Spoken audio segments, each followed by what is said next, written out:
So, I'm currently fighting these two copyright claims right now, so I don't want to risk getting a third strike, so I'll be careful not to use that many images from this episode.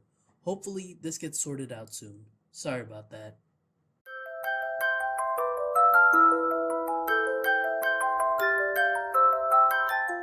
Yes, ladies and gentlemen, episode 3 of the Pocket Monsters anime titled Ivysaur is quite mysterious, don't you think? Just dropped, and in this episode, our heroes are going to investigate a group of Ivysaurs that are heading somewhere, as well as meet Team Rocket for the first time in this series. How will these encounters go? Let's find out.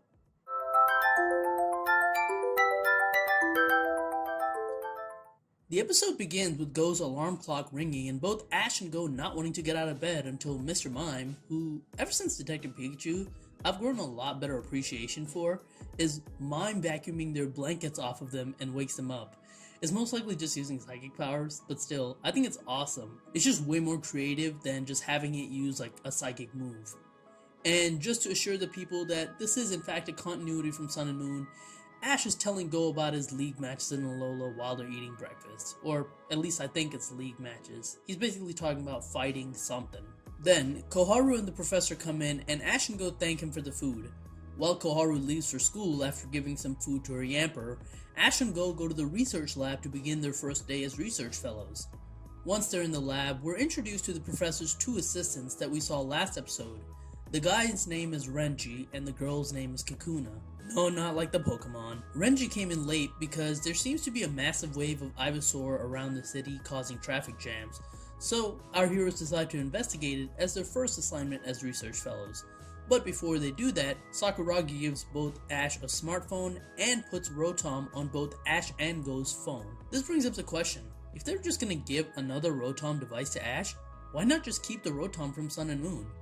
I know the real answer is that so they can advertise Sword and Shield, which has the new Rotom phones, but narratively, why not just have Rotom from Sun and Moon carry over, especially since it's going to provide basically the same function as the Sun and Moon Rotom of just being a device that just gives out information. I don't know, it's not the biggest deal. I mean, I've had my fair share of problems with the Sun and Moon Rotom before, just watch my review on episode 98 of the anime. But I just think that it would be nice to have some semblance of Ash's past with him if he's going to continue to get the same thing as before, but just upgraded. Anyways, we then meet Team Rocket for the first time in the series, and they're going over basically what Team Rocket is and what their goals are.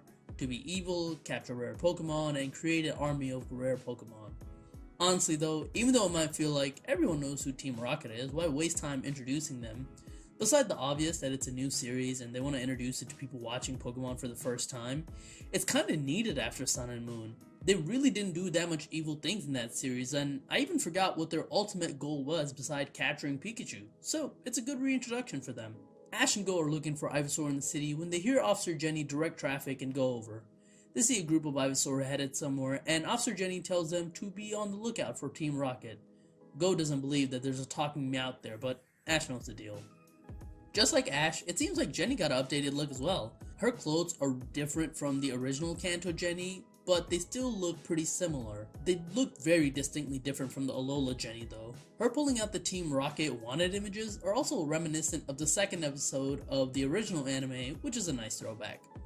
Ash's Pikachu hears some banging and runs towards it, prompting Ash and Go to do so, and they see that it's an Ivysaur that's struggling to get over a wall, who's just tackling it over and over.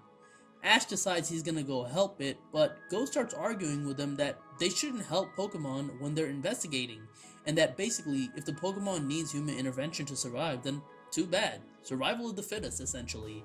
They argue about it for a bit, and eventually Ash decides to help anyways, only to get tackled by the Ivysaur before it figures out that it can use Vine Whip to get over the wall. Ash and Go decide to follow it, and eventually, when they smell its sweet scent as it's walking through, Go figures out that it's about to evolve. So, I found this confrontation kind of bizarre. From purely a research point of view, Go is absolutely right. When you're doing investigations or research on nature, you shouldn't try to influence it in any ways. And I can agree with that. But that's not the case here. This is more similar to seeing a family of ducks crossing the street, only to see one of the ducks not being able to jump up a ledge. If you're just investigating ducks, then no, you wouldn't help them. But they aren't just investigating a duck, they're investigating where the ducks are going. Or in this case, where the Ivysaur is heading. So helping it doesn't affect the research at all. In fact, it probably helps them because then they'll be able to follow the Ivysaur and see where the Ivysaur went. Not only was the confrontation bizarre, but Go came off super unlikable here.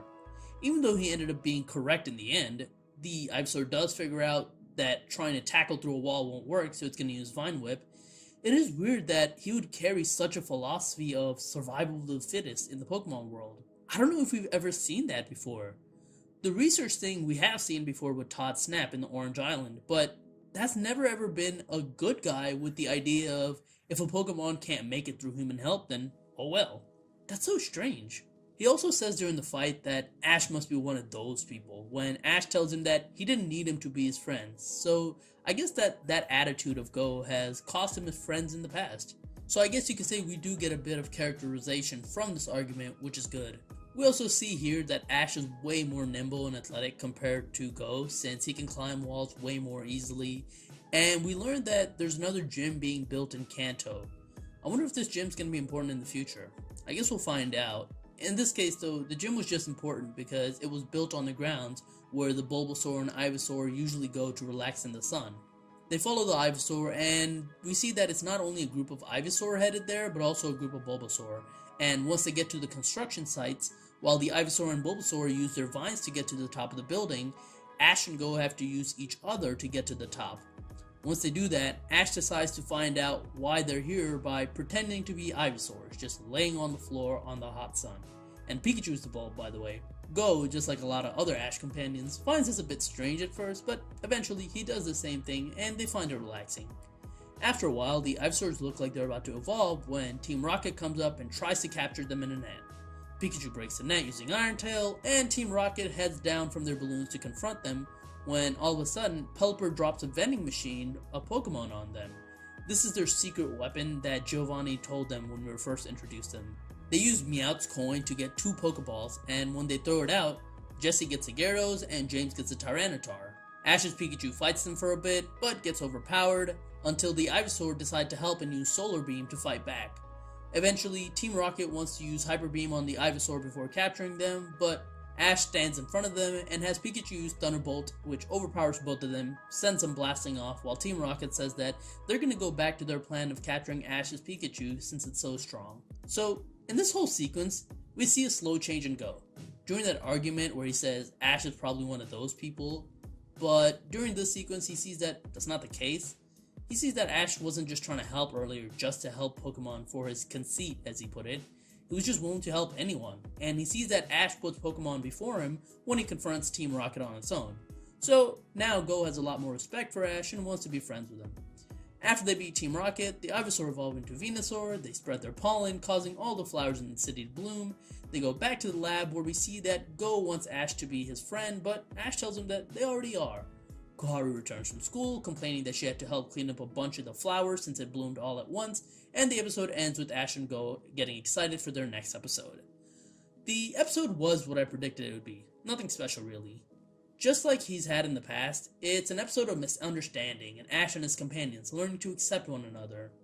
I forgot to mention that Ash in the end says that now he understands what Go meant when he was talking about Pokemon needed the strength to live. What's more interesting to me is that Go has lost friends from this attitude before, and it's not surprising. In the second episode, Koharu told him that this attitude would cause people not to like him, and I guess that's happened. And while as a kid he said he wouldn't care, we see that it definitely did affect him as he's grown up.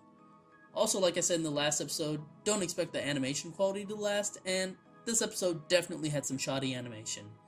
They didn't even show the Ivysaurs being fully evolved, just the bulb changing. I hope the animation does get better over time. I will say though that I am starting to get used to the soundtrack a bit more. It still doesn't really feel like Pokemon, but it does sound nice, so hopefully that keeps up. Overall, it's a below average episode. The most important things here are just the reintroduction of Team Rocket and their new gadget, and Ash and Go overcoming their differences. You know, typical episode that happens early in the season for most other series of Pokemon. Hopefully the next episode will be better.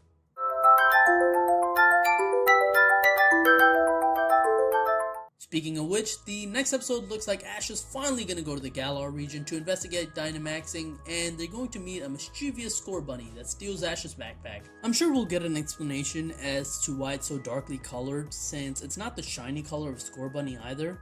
Either way though, I'm excited about Ash heading to Galar. And this isn't just going to be a one episode thing. Ash is also going to stay one more episode to investigate Dynamaxing, so that'll be exciting to watch. But anyways, that's it for my review of this episode of the Pocket Monsters anime. Thank you so much for watching. If you like this video, like, share, subscribe. Let me know what you thought of this episode. You can also follow me on Twitter at TheRealPDGaming, and that's it. I'll talk to you guys later. Peace.